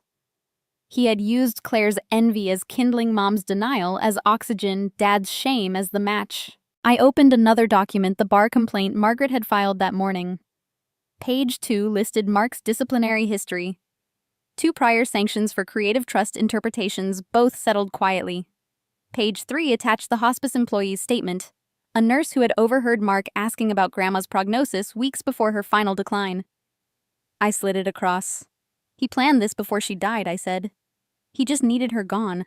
Claire's attorney finally spoke.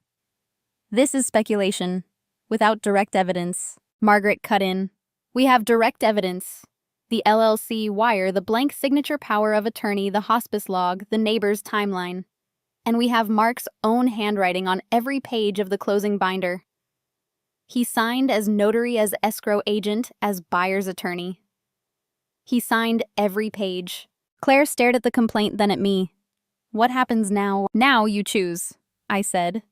Sign the rescission, turn over every document Mark touched, testify against him. Or I walk out and the DA walks in. Your boys will visit their father through plexiglass. Silence stretched thick as Gulf humidity. Dad reached for Mom's hand. This time she let him take it. Claire's shoulders folded inward, the fight leaking out of her like air from a punctured tire. She looked smaller than I had ever seen her, a woman who had mistaken manipulation for partnership. I gathered the papers, the weight of truth heavier than any inheritance. Mark had built a house of cards on my grandmother's balcony, and I held the fan. The layered deceit settled over me not as shock, but as clarity. Every lie had a signature, and every signature had a price. The attorney confirmed he signed every page. The attorney confirmed he signed every page. The sentence hung in the mediation room like the final note of a requiem, and for a moment, no one moved. Claire's attorney closed his briefcase with a soft click. Margaret gathered the documents into a neat stack, her eyes on me waiting. Mom dabbed her cheeks with a tissue that had long since disintegrated. Dad stared at the floor as if the carpet might open and swallow him. Claire looked at her hands, the manicure chipped the wedding ring glinting like an accusation. I broke the silence. Margaret, give us the options. Clean, no spin. She slid 2 folders across the table, one blue, one green. Blue is trial. We file the summary judgment. Monday, attach the hospice logs, the blank signature power of attorney, the LLC wires Evelyn's affidavit. Mark faces felony fraud, conspiracy, notary misconduct. Your parents face accessory charges, possible probation. Claire faces perjury for the closing statements. The condo reverts immediately. You recover the full market value plus punitive damages, likely 7 figures, after the bar disgorges Mark's accounts. The DA indicts within 30 days. Public messy final. She tapped the green folder. Green is settlement. They sign the rescission today, title reverts within 48 hours. They pay the missing $268,000 from Mark's frozen accounts, plus another $100,000 for your legal fees. They issue a public apology through the court on record, admitting coercion and forgery. They donate $50,000 to a charity of your choice in Grandma's name. Mark surrenders his law license voluntarily. No criminal charges if they testify against Vinny. Conditional healing, not absolution. Claire's attorney opened his mouth, but I raised a hand. There's a third condition, I said. Non-negotiable. I opened my folio and removed the cream envelope, Grandma's second letter, the one Margaret had delivered with the key. I laid it on the table like a royal decree. Before anyone signs, you listen to this. Out loud. Margaret nodded. I unfolded the pages, the wax seal already cracked, and began to read in a voice that surprised me with its steadiness. To my family, if you are hearing this, you have wounded the one person I trusted most. Emily is not your bank, your shield, or your scapegoat. She is the keeper of my stories, the one who will carry them forward. The condo is brick and mortar. The legacy is the strength to choose mercy when vengeance is easier. If you seek her forgiveness, prove you understand the difference. I paused, letting the words settle. The spiritual legacy, I said, is not the safe, not the money, not even the condo. It is the choice to turn pain into purpose. My condition is this. The charity donation is not a fine. It is the seed of a foundation in Grandma's name for women over 50 who have been financially betrayed by family. You will fund it, staff it, and serve on the board for 5 years. Claire, you will chair the outreach committee. Mom, you will mentor the applicants. Dad, you will speak at every support group about addiction and accountability. You will live the apology, not just sign it. Claire's eyes widened. You want us to work for you? No, I said. I want you to work for every woman who ever trusted the wrong signature. Grandma's legacy is not punishment. It is prevention. You broke her trust. Now you repair it one story at a time. Dad looked up, tears carving tracks through the stubble. I'll do it, whatever it takes. Mom nodded, clutching his hand. Claire hesitated, then whispered, If it keeps Mark away from the boys, I'll do it. Margaret drafted the addendum on the Spot Foundation bylaws 5-year service terms, $50,000 seed from the settlement public launch within 90 days. She printed, we signed, the court reporter notarized. The rescission followed, then the restitution agreement, then the charity clause. Pens moved across paper like stitches closing a wound. I watched them sign each stroke a small surrender. When Claire handed me the pen, her fingers brushed mine, trembling. "I didn't know about the hospice logs," she said. "I swear." "I believe you," I said. "But belief isn't trust. Trust is earned one meeting at a time." Margaret collected the originals, slid copies into manila envelopes. "Title reverts tomorrow. The safe remains sealed until you open it, Emily. The foundation incorporates next week. I'll file the dismissal of criminal referral contingent on compliance." We stood. Mom reached for a hug. I stepped back. 5 years, I said. "Start with the first support group." Dad walked me to the elevator. "I'll be there," he said. "Every meeting. I owe her that." The doors closed. I rode down alone, the brass keys warm against my skin, the green folder tucked under my arm. Justice would have been sweeter in a courtroom, but healing tasted like possibility. I had chosen the harder path, the one Grandma mapped with ink and mercy. I stepped into the late afternoon sun, the courthouse steps warm beneath my shoes. A courier waited with the safe's combination on a card, my birthday forward and backward. I smiled small and fierce. The condo was mine again, the foundation was born, and the family I had lost might one day become allies in redemption. They thought it was over until the news vans arrived. I was crossing Bayfront Park, the salt wind tugging my hair when the first satellite dish rose above the palm line like a mechanical heron. Channel 7, then 10.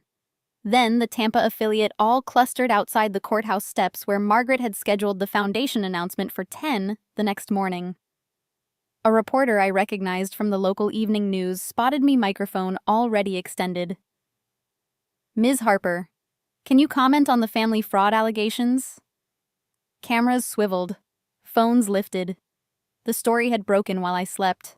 It started with a leak, anonymous but precise, the rescission agreement, the bar complaint, the hospice logs, Evelyn's affidavit. By dawn, the Sarasota Herald-Tribune headlines screamed across front pages and phone screens. Local attorney accused of orchestrating grandmother's condo heist. The subhead named "Mark, Claire, my parents, and the missing $250,000. Social media ignited. The Gulfview Towers Facebook group, usually devoted to lost cats and hurricane shutters, exploded with 412 comments in an hour. Half condemned the greedy daughter-in-law, half defended poor Claire, married to a monster. I walked straight into the scrum. Margaret had coached me short, factual, forward-looking. I stopped on the courthouse lawn, the brass keys warm against my collarbone. "My grandmother trusted me with her home and her values," I said. "Today we launched the Harper Legacy Foundation to protect other women from financial betrayal. The condo is back in my name. The truth is public record. Healing begins with accountability." I refused follow-up, slipped through the crowd, and took a side door into the clerk's office to file the incorporation papers. By noon, the story was national. CNN picked up the inheritance theft angle. NPR ran a segment on elder financial abuse. The community split along familiar fault lines. Bridge club ladies who had played with Grandma for decades left casseroles on my hotel doorstep and venom in Claire's inbox. The country club set Mark's golf buddies closed ranks with statements about private family matters. A GoFundMe for Claire's legal defense raised $3,200 before it was reported and frozen. A rival fundraiser for the foundation hit $18,000 in 6 hours.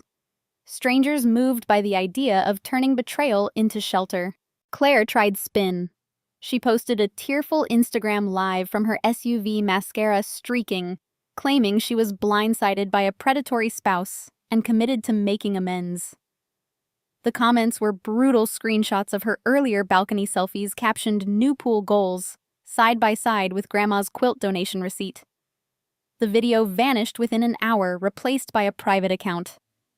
Her attorney issued a statement about ongoing marital coercion that read like a plea bargain in progress. It convinced no one. Mom and Dad disappeared. Their house went dark, curtains drawn, cars gone from the driveway. A neighbor texted me a photo of a "for sale" sign planted at dawn, the agent's lockbox already swinging. I called, voicemail full. I texted, undelivered. They had fled to a cousin in Naples, the same cousin who once lent Dad money for a sure thing at the track. Shame had finally outrun pride. Support rolled in like high tide. Evelyn organized a vigil on the beach at sunset, 50 women in white holding battery candles, their shadows stretching across the sand. The local bookstore hosted a reading of Grandma's favorite poems. The owner slipped me a first edition Edna St. Vincent Millay inscribed, "To the granddaughter who will carry the light." A retired judge emailed an offer to mediate pro bono if the foundation needed future counsel. Strangers stopped me at the coffee shop to say, "My sister did the same to Mom's house. Thank you for fighting." I spent evenings on the condo balcony, the one Claire had planned to glass in, watching the Gulf swallow the sun. The safe still waited in the cedar closet combination, my birthday contents a mystery I now had legal right to open. I left it sealed, letting anticipation build like storm clouds. The foundation's first grant application arrived via email, a 72-year-old widow whose son had forged her deed to fund a crypto scheme. I forwarded it to the board, Claire's name already listed as outreach chair. The media frenzy peaked with a prime-time special stolen legacy, A Family's Fall. They interviewed Evelyn on her balcony, geraniums blazing behind her. They showed file footage of Mark's arrest cuffs glinting under floodlights. They aired my courthouse statement on loop. Ratings soared. Claire's spin became a cautionary tale in law school ethics classes. Mark's firm dissolved, overnight partners scattering like gulls. I flew back to Paris for a week to breathe, returning to find the foundation's website live donation button glowing. The condo's title recorded in my name alone, the HOA welcoming me with a fruit basket and a new key fob. I walked the rooms at twilight, touching the walls where Grandma's laughter still echoed, planning paint colors that honored her muted blues. Public support became a tide that lifted me. Women sent letters, some handwritten on floral stationery. Others typed in shaky fonts. "You gave me courage to confront my brother. I filed the police report because of you." The foundation's first support group met in the community room, 12 chairs in a circle. Dad's name on the sign-in sheet, his voice cracking as he introduced himself as someone who learned the hard way. Claire attended the second meeting, eyes down, folder of outreach flyers in her lap. She stayed after to sweep the floor without being asked. Mom sent an email with subject line, "First mentoring session notes." Bullet points neat and contrite. Redemption was slow, but it had begun. The day before trial, an emergency motion dropped. The day before trial, an emergency motion dropped. I was in the condo's kitchen measuring coffee into Grandma's old percolator when Margaret called. Claire filed a motion to stay enforcement. She said, voice tight. Claims severe mental distress. Marital coercion, requests a 90-day continuance to separate from Mark and enter therapy. She's attached a psychiatrist's letter and a domestic violence intake form. I set the scoop down, ground spilling like dark sand. Claire had spent the past weeks attending foundation meetings in silence, eyes red, hands folded. I had begun to believe the remorse was real. Now this. "Is it legitimate?" I asked. "Partially," Margaret replied. "The psychiatrist is real, the intake form dated yesterday. But the distress claim is thin. No police reports, no restraining order. It's a delay tactic. Judge will hear it tomorrow at 9. I hung up and stood at the balcony slider watching a pelican dive for breakfast. The motion felt like a hook in an old wound. Claire blaming Mark entirely, painting herself the victim, asking for time I had already given in 5-year increments. I thought of the support group, her sweeping the floor, the tremor in her voice when she read the mission statement aloud. I thought of the boys confused by their father's absence, asking when Daddy came home. Mercy and justice wrestled inside me, neither willing to yield. I needed air. I grabbed the brass keys and walked the beach path. Grandma loved sandals, kicking up sand, still cool from the night. The Gulf rolled in steady breaths, each wave erasing footprints behind me. I sat on the same bench where she used to sketch seashells, the wood warm beneath my palms. I closed my eyes and asked her what to do. The answer came not in words, but in memory, her voice the day she taught me to float. Trust the water, little bird. It holds you if you stop fighting. Back at the condo, I went straight to the cedar closet. The safe still waited, combination, my birthday. I had delayed opening it, savoring the mystery, letting the legal storm pass first. Now the motion felt like permission. I knelt, spun the dial 0418 forward, then reverse. The lock clicked. The door swung open on silent hinges. Inside was a rosewood box the size of a shoebox lid carved with dolphins. A sealed envelope taped to the top bore my name in Grandma's script. I lifted the box, heart hammering, and carried it to the dining table. The envelope contained a single sheet for when they try one last time. Open the box. Trust the water. I broke the wax seal on the box. First layer, a velvet pouch heavy with coins. Krugerrands, 20 of them, each worth thousands. Second layer, a flash drive labeled Proof, and a stack of bearer bonds mature totaling $500,000. Third layer, a leather-bound ledger titled Harper Women's Trust, pages filled with account numbers, passwords, and a letterhead from a Zurich private bank. Final layer, a smaller envelope marked Charity Key, containing a brass key on a blue ribbon and a folded document. A charitable remainder trust established 5 years earlier. Beneficiary, the foundation we had just created, current value $2.3 million, funded by Grandma's quiet investments. I sat back, breath shallow. The proof drive whirred to life on my laptop, audio files of Mark on the phone, with Vinny discussing the old lady's condo months before her death. Emails between Mark and the hospice contact trading medical updates for cash. A video of Claire practicing my signature in Mark's office, laughing when the loop finally matched. The Charity Key opened a safe deposit box in Tampa, instructions included. The motion suddenly looked fragile. Claire's distress was real, but her complicity was recorded. I called Margaret, read the inventory aloud. "We counter with this tomorrow," I said. "But I want to offer her one door." I texted Claire. "Meet me at the condo. Alone. 7 p.m. She arrived in jeans and a foundation t-shirt, eyes puffy, no makeup. I led her to the table, opened the rosewood box, played the audio. Her face crumpled as her own laughter filled the room. When it ended, she whispered, "I didn't know he recorded me." "You knew enough," I said. "But I'm offering a choice. Divorce. Mark file the restraining order. Turn over every recording he made of you, testify fully. The foundation keeps the trust. The condo stays mine, the boys stay safe. You walk away with supervised visitation and a clean record. Refuse. And this goes to the judge with the motion.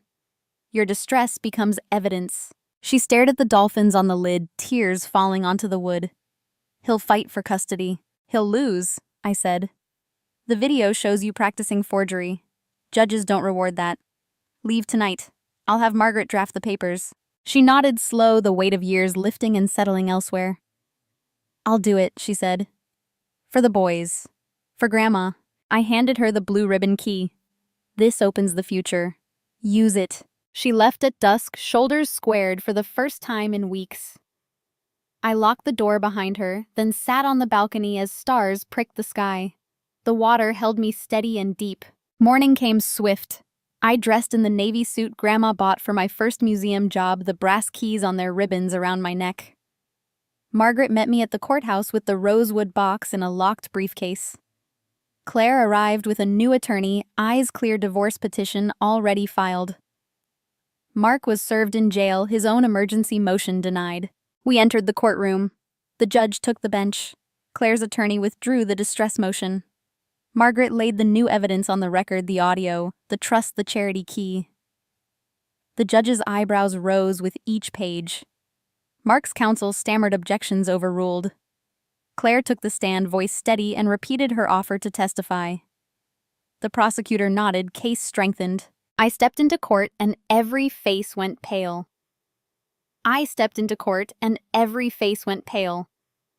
The air in the courtroom carried the weight of weeks of revelations, the scent of polished wood and nervous sweat mingling under fluorescent lights. The judge, a woman with silver streaks in her bun and eyes that missed nothing, adjusted her glasses as Margaret laid the rosewood box on the evidence table like a sacred offering.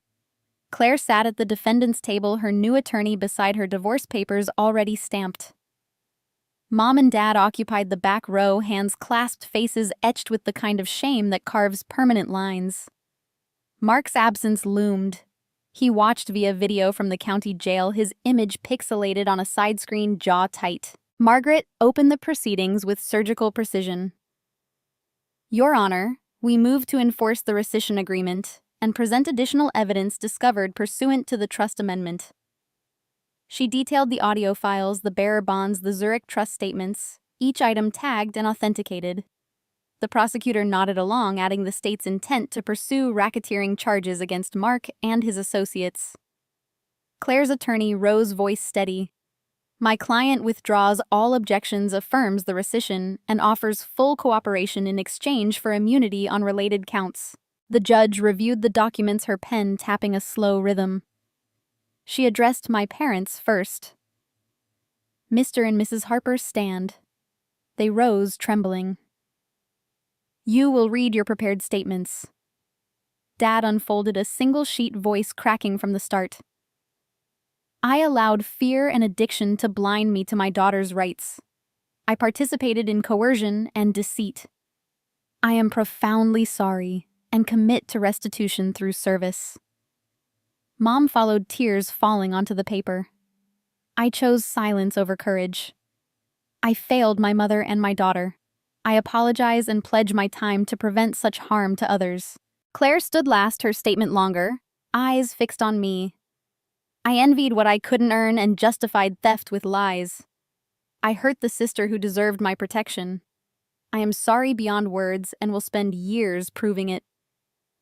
The apologies hung in the air, raw and unadorned, the courtroom silent except for the hum of the recorder. The judge cleared her throat.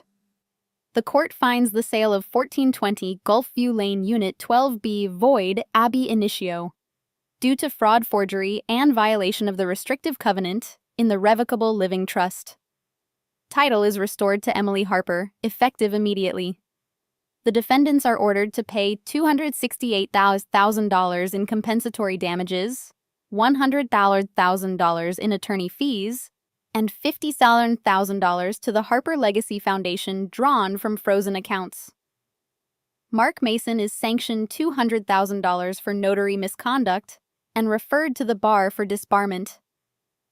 All parties are bound by the service agreements outlined in the settlement. Case closed. The gavel fell, a clean crack that severed the past. Margaret squeezed my arm. I rose, the brass keys warm against my skin, and approached the lectern for my scheduled statement. The room hushed. Your Honor, with the court's permission, I unveil the true scope of my grandmother's legacy. I opened the rosewood box, lifting the Zurich Trust document high. This charitable remainder trust, established 5 years ago, holds $2.3 million in assets designated solely for women over 50, betrayed by family financial abuse. The condo was the shell. This is the heart. Gasps rippled through the gallery. Cameras flashed, the recording was banned. I continued. The Harper Legacy Foundation launches today with this seed. We will fund legal aid, housing, counseling, and education. My grandmother believed betrayal could birth prevention. She was right. I turned to Claire, extending a hand. Repentance is action. Join me as co-chair. Use your pain to guide others. She stood, tears streaming, and took my hand. The courtroom erupted in murmurs, then applause from the public seats. Women who had written me letters now witnessing the promise kept. Mom and Dad approached as we exited, eyes pleading. I nodded once. See you at the first board meeting. They nodded back, understanding the boundary. Mark's screen went black, his image vanishing like a bad dream. Outside, the news vans waited, but this time I walked to the microphones willingly. Justice served, legacy launched, I said. Healing starts now. The foundation's website went live mid-press conference, the donation counter spinning past 6 figures before I reached the condo. That evening, I hosted the inaugural board meeting on Grandma's balcony, the Gulf painted in sunset corals. Claire arrived with binders of outreach plans, Mom with mentoring curricula, Dad with a list of recovery speakers. Evelyn brought peppermint cookies. We toasted with sparkling water, the brass keys clinking against glasses. The safe's contents funded the first grants by mourning the trust's dividends, ensuring perpetuity. I stood at the rail as stars emerged, the same view Grandma had shared with me every summer. The condo was mine, the foundation thriving, the family fractured but mending through service. I touched the keys, feeling her presence in the breeze. Forgiveness had not erased the scars, but it had transformed them into strength. And I finally understood Grandma's real gift was the power to forgive and rise. The judge's gavel cracked like the final chord of a symphony that had been building across an ocean in years of silence, and in that instant, the courtroom exhaled. I stood at the lectern, the rosewood box open beside me, its contents now public record, and felt the weight of Grandma's trust settle, not as a burden, but as wings. The sale was void, the compensation ordered, the apologies delivered in voices cracked by regret, and the multi-million charitable trust unveiled as the beating heart of her true legacy. Claire's hand in mine on that balcony later that night, the gulf glittering below us like scattered diamonds, marked the first board meeting of the Harper Legacy Foundation, where repentance became action and betrayal birthed hope. If this story of hidden clauses, forged signatures, family fractures, and ultimate redemption moved, you hit that subscribe button right now and turn on notifications so you never miss the next twist in real-life dramas that prove truth is stronger than deceit. Drop a comment below. Have you ever uncovered a family secret that changed everything? Or fought for an inheritance you were told didn't exist? Share your story. Let's build a community where betrayed women rise together just like Grandma intended. Your like fuels the Foundation's mission, and your voice could be the key that unlocks someone else's courage. See you in the comments, and remember, the real gift is always the power to forgive and rise.